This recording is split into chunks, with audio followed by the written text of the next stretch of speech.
See the game more clearly with high-definition spectacle lenses from Norville Opticians. Well, it feels like a final, any European final.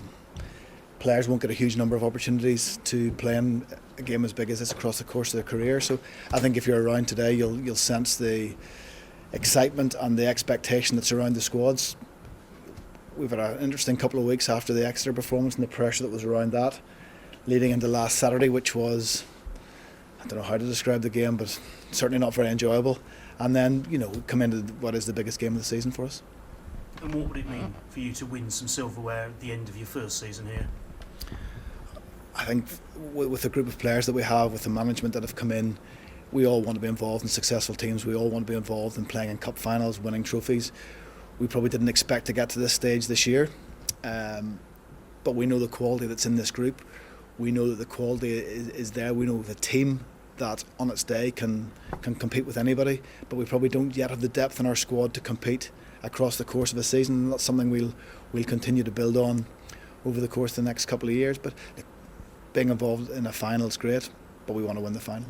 Yeah. How do you make sure that you perform to your maximum? All you can do, as we do every week, is prepare the best we can prepare. Our team's still evolving. Every week it's about making sure that we are better prepared, or as well prepared as we were the week before, and trying to implement small changes week on week.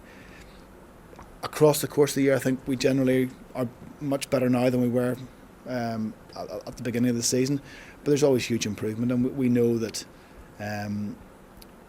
it probably has happened a little bit slower than we'd have liked, but I think the team we're playing against, Edinburgh, have shown that 18 months over the last couple of years. Alan Solomons has done a very similar job. Last year Edinburgh probably didn't perform as they would have liked, but this year they've been back up competing in the Pro 12. They're back competing for a Champions League place, and obviously in the final like us. And you mentioned Alan there, obviously someone you know well. Is it a little bit the Sorcerer versus the Apprentice? That's a long time ago. No, I was saying in an earlier interview that I still remember the first day Alan arrived in Gloucester, sat a group of senior players down, explained what he wanted to do, and basically said things are going to change, and they did change, and change for the better. So I think what you've seen is he's done something very similar in Edinburgh. He's an outstanding coach. He's been very successful in terms of taking teams and making them very, very competitive. And look, we know that we'll play against a highly motivated, highly organised Edinburgh team this weekend, which will require us to play at our very best to be successful. You mentioned Saturday against Newcastle wasn't very enjoyable. How much of a concern is the defence? Presumably the attack you're quite happy with at the moment. Last week it's hard to make any judgment, and we're not going to make a snapshot. It was a snapshot of where we were. We made a lot of changes, and it's very hard to bring the same intensity with only a couple of days training, because after the Exeter game, which took a huge amount out of the squad, it was a case of making sure that coming into Newcastle we were mentally prepared. We probably didn't get the same level of work done that we would have in a normal week, and there were different. It wasn't just the defence. There were different aspects of the game that just weren't good enough. They weren't at the standards that we've set ourselves throughout the course of the year, but we won the game, and come into this week on the back of good results and some good performances. Obviously kept that winning habit going. How important was it that Billy Twelvetree's back among the tries for the first time in quite a while? I mean, I think probably you've made much more of Billy Twelvetree's and his impact than we have. Billy's one of the first names in our team sheet. He's our captain. He leads by example. He has, across the course of the year, been one of our key players. He's obviously played a key role with England during that period as well. So it's always difficult for players to drop in and out, and I think as he comes back into our squad and performs like he did against Exeter in the big games, you'll see another huge performance from him this weekend.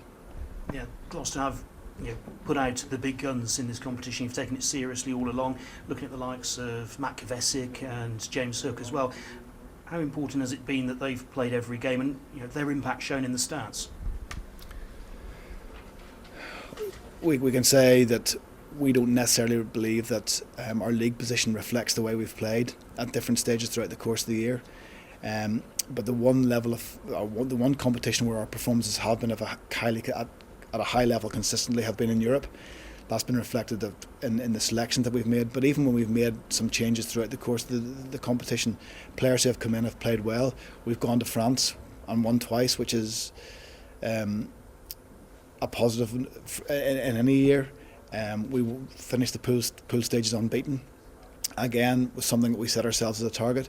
So for us, the European competition has given us confidence to take back into the league. It's given us something that we can focus on, and it's given us, ultimately now getting into a final, gives us the opportunity to win some silverware and put ourselves in the playoffs for the Champions Cup.